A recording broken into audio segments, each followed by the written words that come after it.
Hello. It's been a while, hasn't it? Let's roll the intro.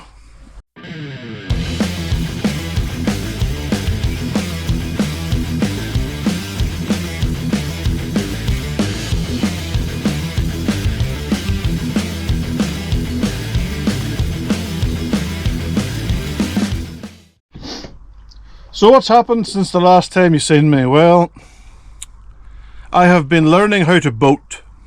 Flashback. On today's list of pure shite honking jobs,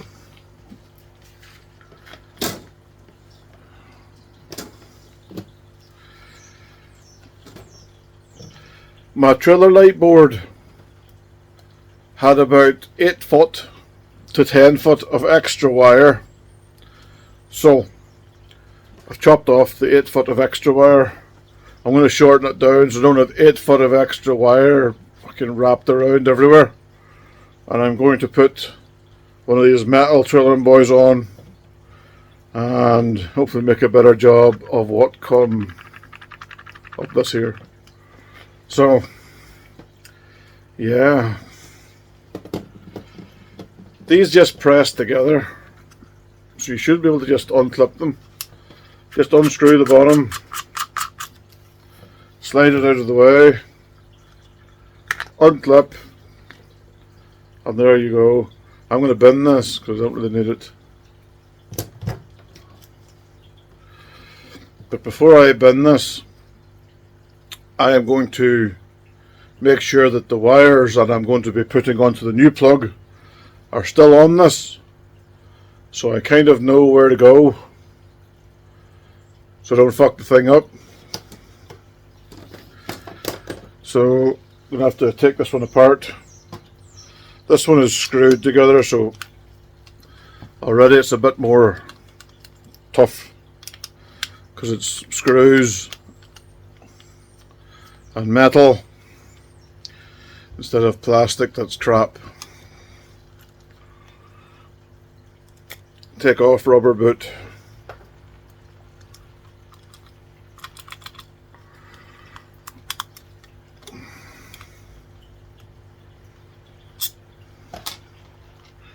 Unscrew.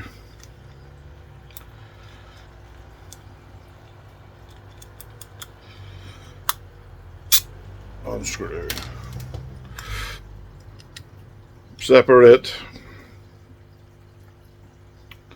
This even has a catch in here to hold your cable, so it should be better. So here's the business end. You'll see that the clips are all screwed in, and these are the same. So what I'm going to do is I'm going to take this and mirror this here, so that when I plug it into the car, it works. At least that's the plan. But let's strip wire. Right. So this is 7-cord wire, because 7 of these.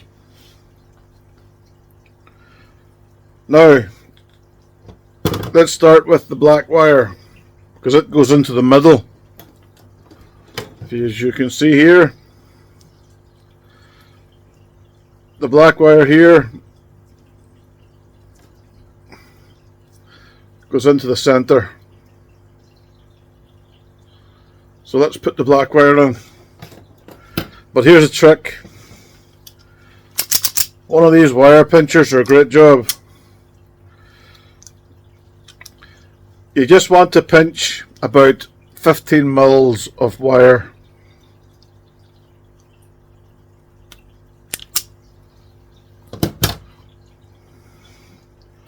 And people are going to say, why 15 mils of wire? Because you twist it.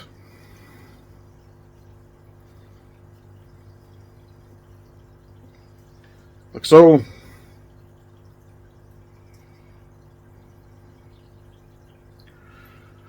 and fold it back in itself, so you have a bigger connector that's going to screw into here, like so.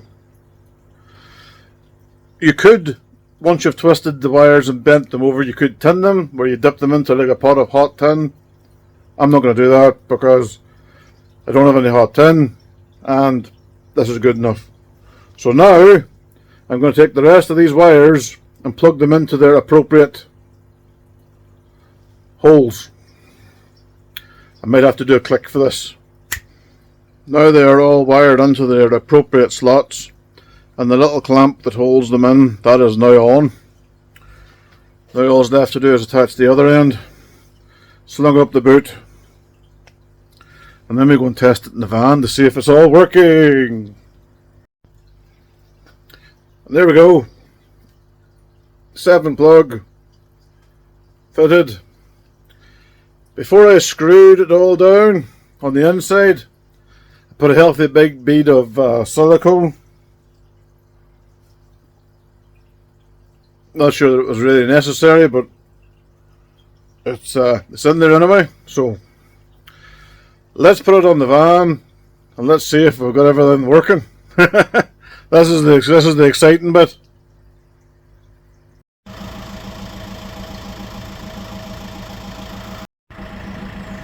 Left hand indicator, right hand indicator. Fiddly job, successful. End of flashback. Morning. It's been a while, I know. Apologise for the lack of videos, purely my fault. Work has been destroying me. I'm trying to look after a small child and all the other good stuff, but we're out. I have been fishing, I just haven't been making vlogs, so to speak. I've been learning how to boat, which is quite a steep learning curve. I have discovered that, you know, anything over 25 miles an hour is, in wind-wise, is not comfortable boating weather.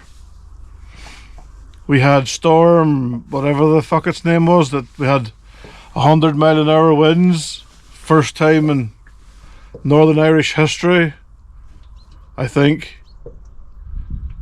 Basically, there was that, the winds were that strong, the country had lots of electricity lines battered down. People still didn't get their power until like the middle of February. For reference, yesterday was Valentine's Day. Yes, I remembered. Yes, I got the wife a bunch of flowers. And when I get back tonight, I'll take her out for something to eat. But life's just been busy, so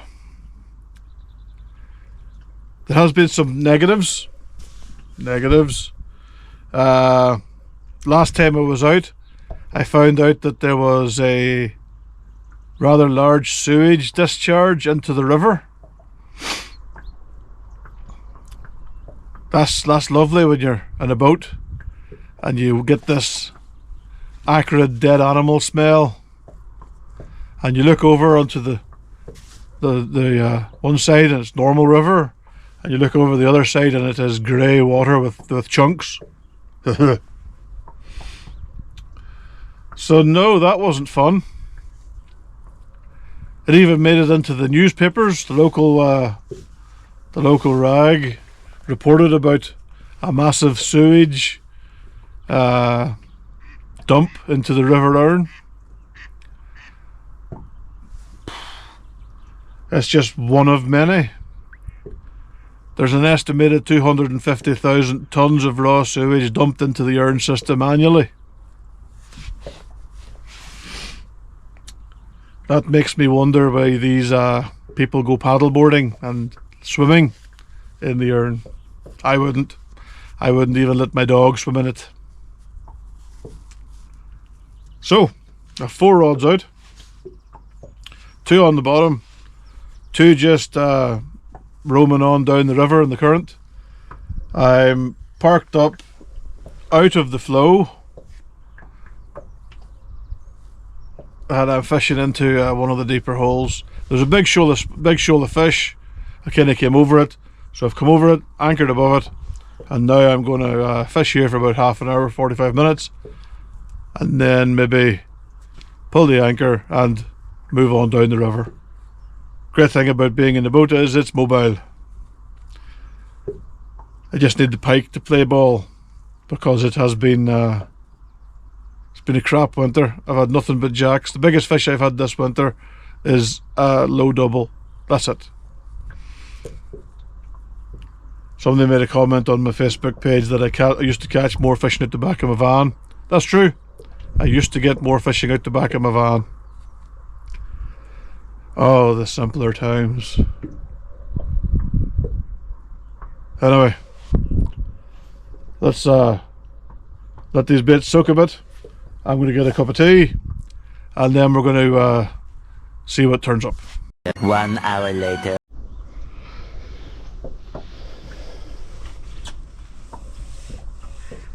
I think I might have a nibble.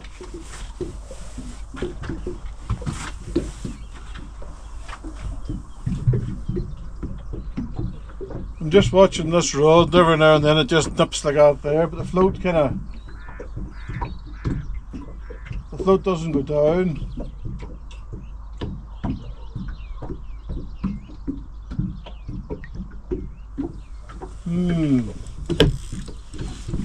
Let's have a wee look.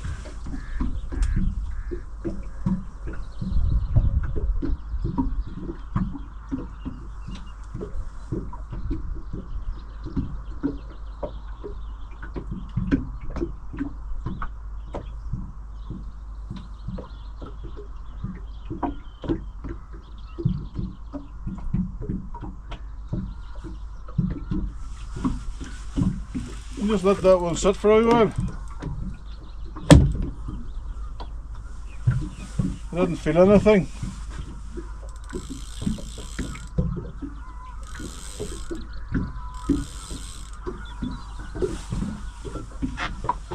We're in kind of an area that does have a fair bit of current. You know, the water's coming down.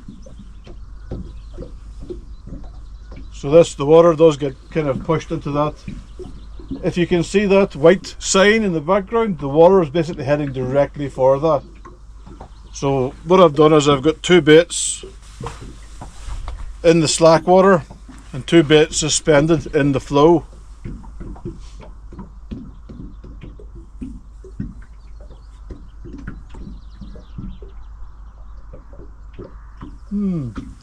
Let's just see if that is going to play the game. A few moments later.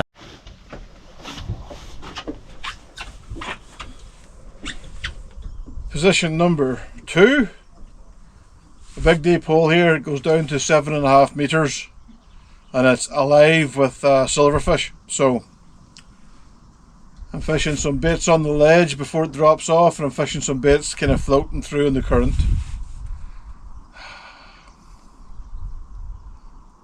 No fish. This is disappointing at this point, especially when you see so many bait fish on the founder. But I don't know about it. It gives me time to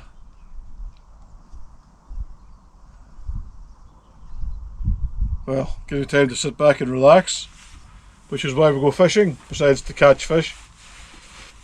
Oh, it's been one of those weird weeks. Weird, shitty weeks.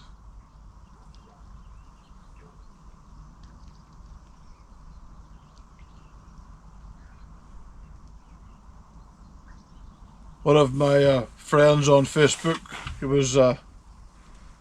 he has a pet robin, little friendly thing, and he posted pictures of this thing on his finger. He was feeding it,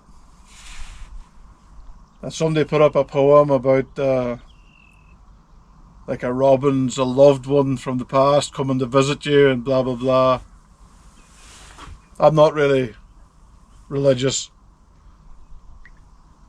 You know, I don't bag on anyone that is religious. It's just not for me.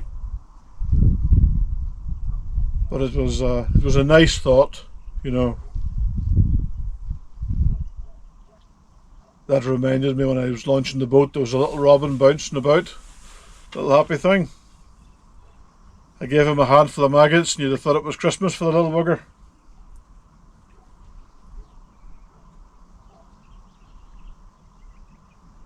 Oh well. Come on, Pike, where are you? I might bring in one of the bits on the bottom, the legend bit, whack it full of oil, and cast it back out again. We've got some drizzle, and it's kind of soaking fucking everything at the minute. So yeah, drizzle, awesome.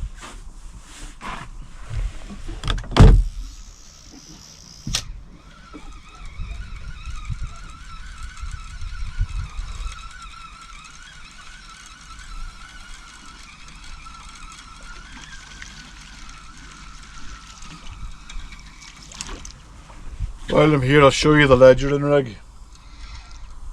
It's nice and simple.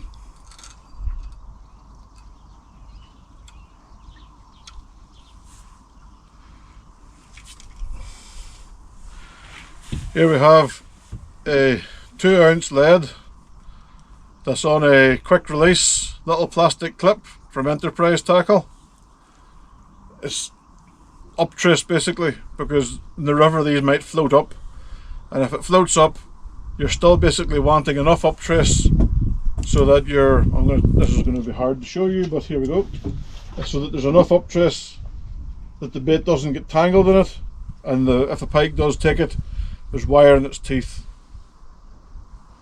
These little plastic clips that hold this together, they're designed to break at £6, so pretty good.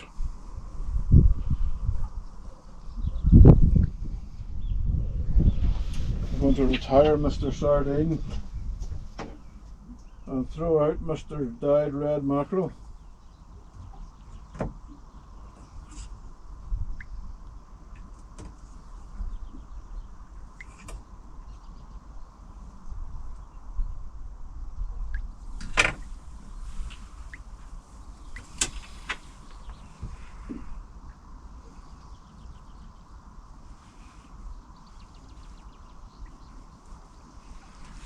So let's put Mr. Dyed Red Mackerel out.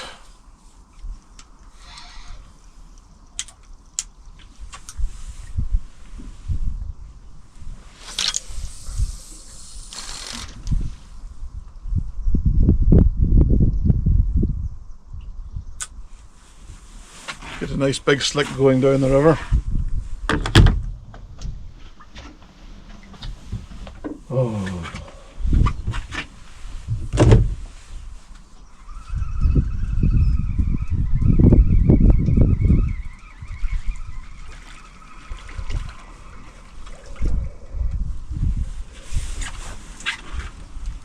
Mr. Wandering Smelt keeps getting blown back into this eddy where I have a bait ledgered. So I'm going to make him a bit deeper and put him out in the middle so he can come round.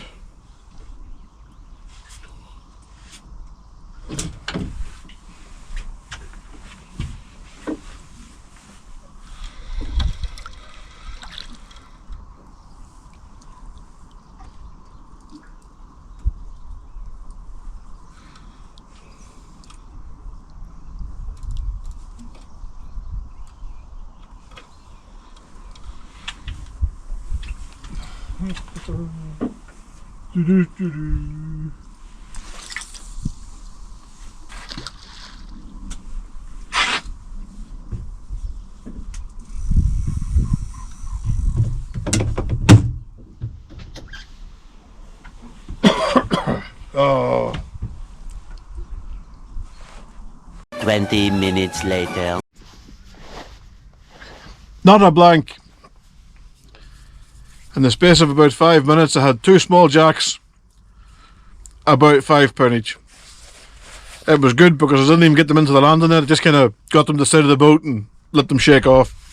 But 2 small jacks. It's not a blank, which is good. You can just have to imagine me holding the £5 like this, so you can, maybe if I hold it closer to the camera it'll look bigger.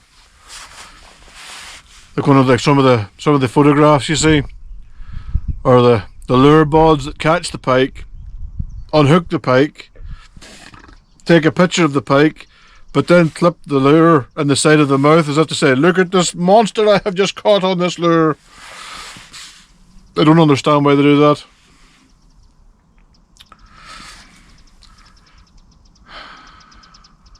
But it ain't all bad. We've had 2 fish. Later. We're on the move again. You just have to go slow because we're going through the marina here at Ballinalec. You just can't go 30 mile an hour through here.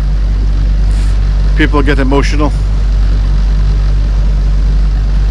Let's be honest, if I was up fishing on the jetties and somebody was to do it, I'd be emotional too, so it's all round good manners.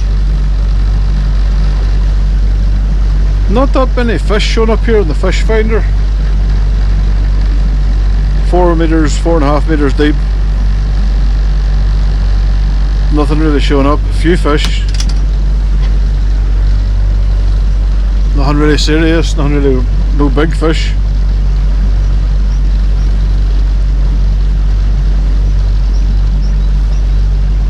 Five meters. Cut out to my favourite swim here on the Dolan's Ring. 5.5 meters. Oh, there's some fish there.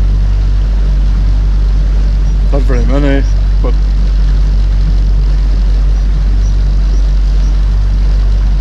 in the summertime I will be looking forward to doing some bream fishing off the boat.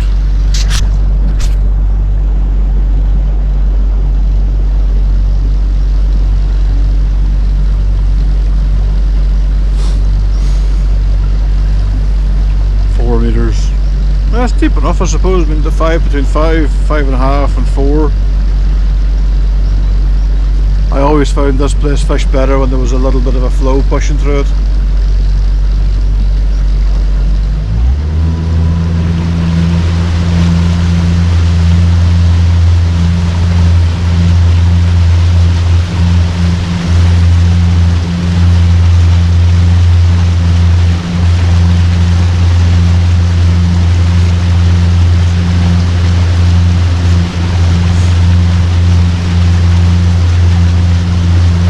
Let's find a place to fish. I've sat in a nice big deep area. This goes down to I think it went down to as far as like 12 meters, so it's quite deep. But I can only really get 3 rods on here because I can't put the boat into the reeds nose in first because it shallows up very quickly. So I'm kind of sidey on ways, so I'll only get 3 rods on. But it gives me time to do something else. A little hook file and your hooks.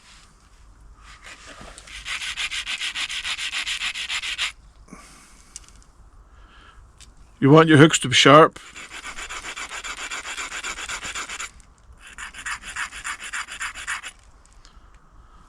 You want them to be sticky sharp,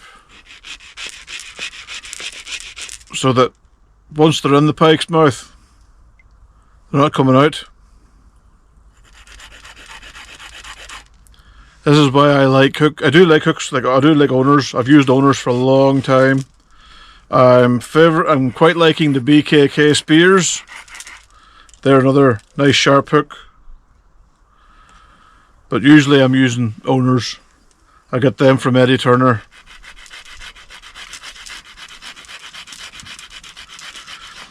Eddie's kind of the goat of pike angling. Man's caught some obscenely huge fish. The way I see it, when you're catching enough fish that you can write books about catching those fish, then yeah, you're pretty good at your craft.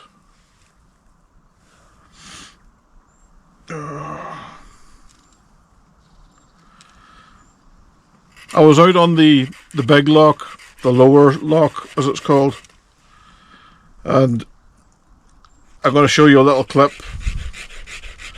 of an area where the commercial guys have got it cordoned off.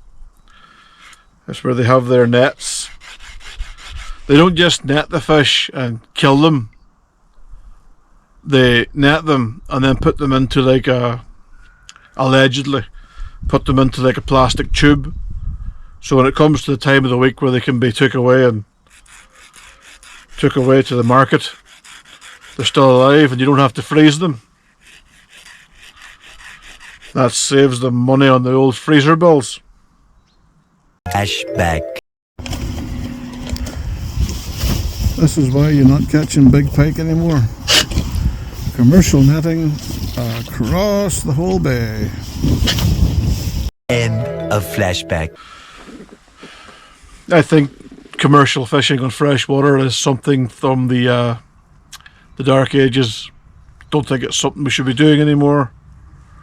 When you've got the guy that does the commercial fishing doing talks on YouTube, you know, saying we don't really make a lot of money and we used to make more money and blah blah blah, and talking to this guy, he's actually said he's lucky if he makes enough money to cover his fuel bill every year. And you ask him why he does it, and he's very open, very honest, and he will tell you it's to remove the pike because this is a trout fishery, and the trout fishermen want the pike removed. And I kind of feel that, you know, if there's anything that shows, that highlights, that screams this is an attitude from the Dark Ages, it's that sentence. This is a trout fishery.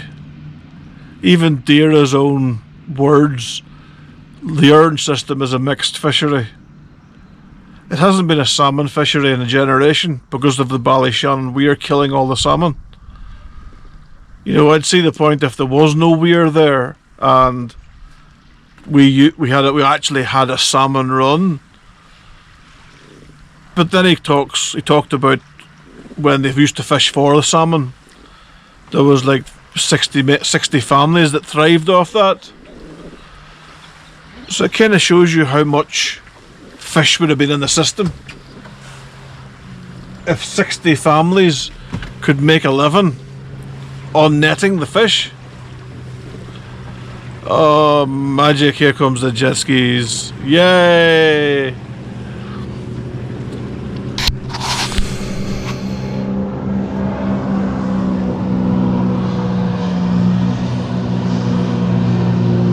Middle of February. The water is still very, very cold, and we have the jet skis. Humans. 2 hours later. Very shady character in that boat. That's my mate Justy. One of the main men for the Northern Irish PAC.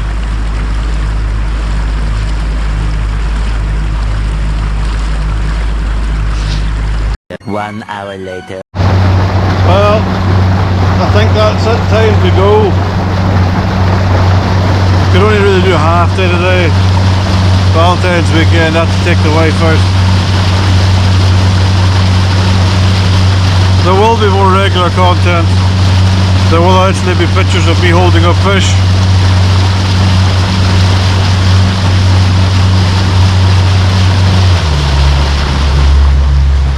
But it's been a long winter between storms, work commitments.